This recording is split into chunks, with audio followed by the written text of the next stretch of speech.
ഞാൻ എത്രയോ പറഞ്ഞു നോക്കി ക്രിസ്റ്റോയുടെ അടുത്ത്. ക്രിസ്റ്റോ ഇങ്ങനെ ഫുൾ ടൈം കരയുന്ന ക്യാരക്ടറിന് എന്നെ എൻ്റെ ആൾക്കാർക്ക് ഇഷ്ടമല്ല കാണാൻ. എന്തിനാ ക്രിസ്റ്റോ എന്തെല്ലാം പറഞ്ഞു നോക്കി. ഒരു സിനിമയെ എന്തെല്ലാം പറഞ്ഞ് നമുക്ക് വേണ്ടാന്ന് വെക്കാം, ആ അടവുകൾ മുഴുവൻ ഫൈറ്റ് ചെയ്യാം. ഒരു ബന്ധമില്ലാത്ത കാര്യത്തിൽ ഇത് എൻ്റെ ഈ ലീലാമ്മയുടെ ആംഗിളിലൊന്നും അല്ലേ ഈ കഥ പറയുന്നത്.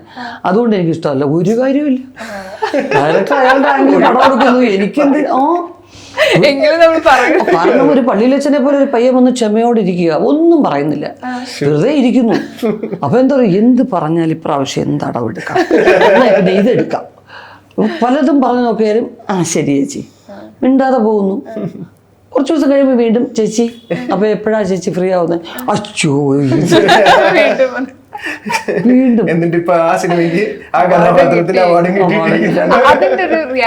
തീർച്ചയായിട്ടും ഞാൻ അതിലെ പറഞ്ഞത് ഇത് ക്രിസ്റ്റോയ്ക്കുള്ള അവാർഡാണിത്. ഒപ്പം പാർവതിയോടും എനിക്ക് കടപ്പാടുണ്ട്. കാരണം ഫുൾ ടൈം ഇപ്പം ഞാനും അൻവറും ഇതിനകത്ത് എങ്ങനെ ഞങ്ങൾ കമ്മ്യൂണിക്കേറ്റ് ചെയ്തോ അത് വേറൊരു ജോണറിൽ ഞാനും പാർവതിയാണ്.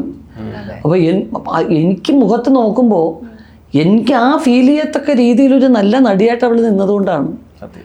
അതുകൊണ്ട് തീർച്ചയായിട്ടും എനിക്ക് ആ അവാർഡ് എന്ന് പറഞ്ഞ സമയത്ത് ഞാൻ പാർവതിയെ ഓർത്തു. കാരണം അവൾക്കും കൂടി അർഹതയുള്ള ഒരു അവാർഡാണത്.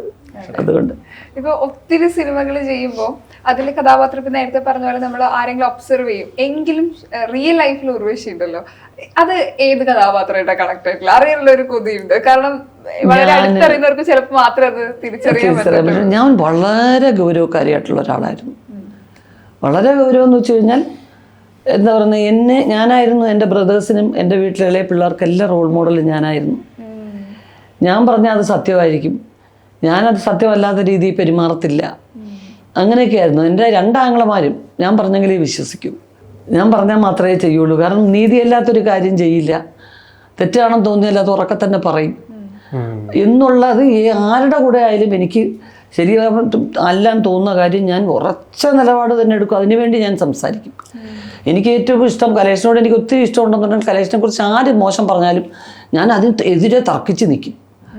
അപ്പോൾ അതൊക്കെ എപ്പോഴും ശരിയാവണമെന്നില്ല.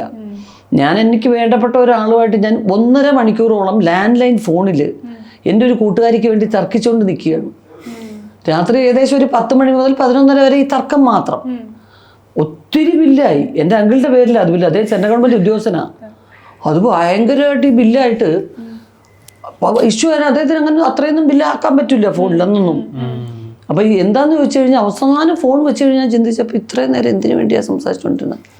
എന്നിട്ട് പിറ്റേന്ന് അദ്ദേഹം ചോദിക്കുമായിരുന്നു എൻ്റെ അടുത്ത്, വല്ല ആവശ്യമുള്ള കാര്യമാണോ? യാതൊരു ബന്ധവുമില്ല. എൻ്റെ ഒരു കൂട്ടുകാരി അവളെ കുറിച്ചൊരു മോശം വാക്ക് പറഞ്ഞു, നിങ്ങളത് എങ്ങനെ പറയും? അവളെ എനിക്കറിയാം, അവൾ അങ്ങനെയല്ല, നിങ്ങൾ ആരാണ് അവരെ കുറിച്ച് പറയാൻ? നിങ്ങൾക്ക് ആര് റൈറ്റ്സ് തന്നു?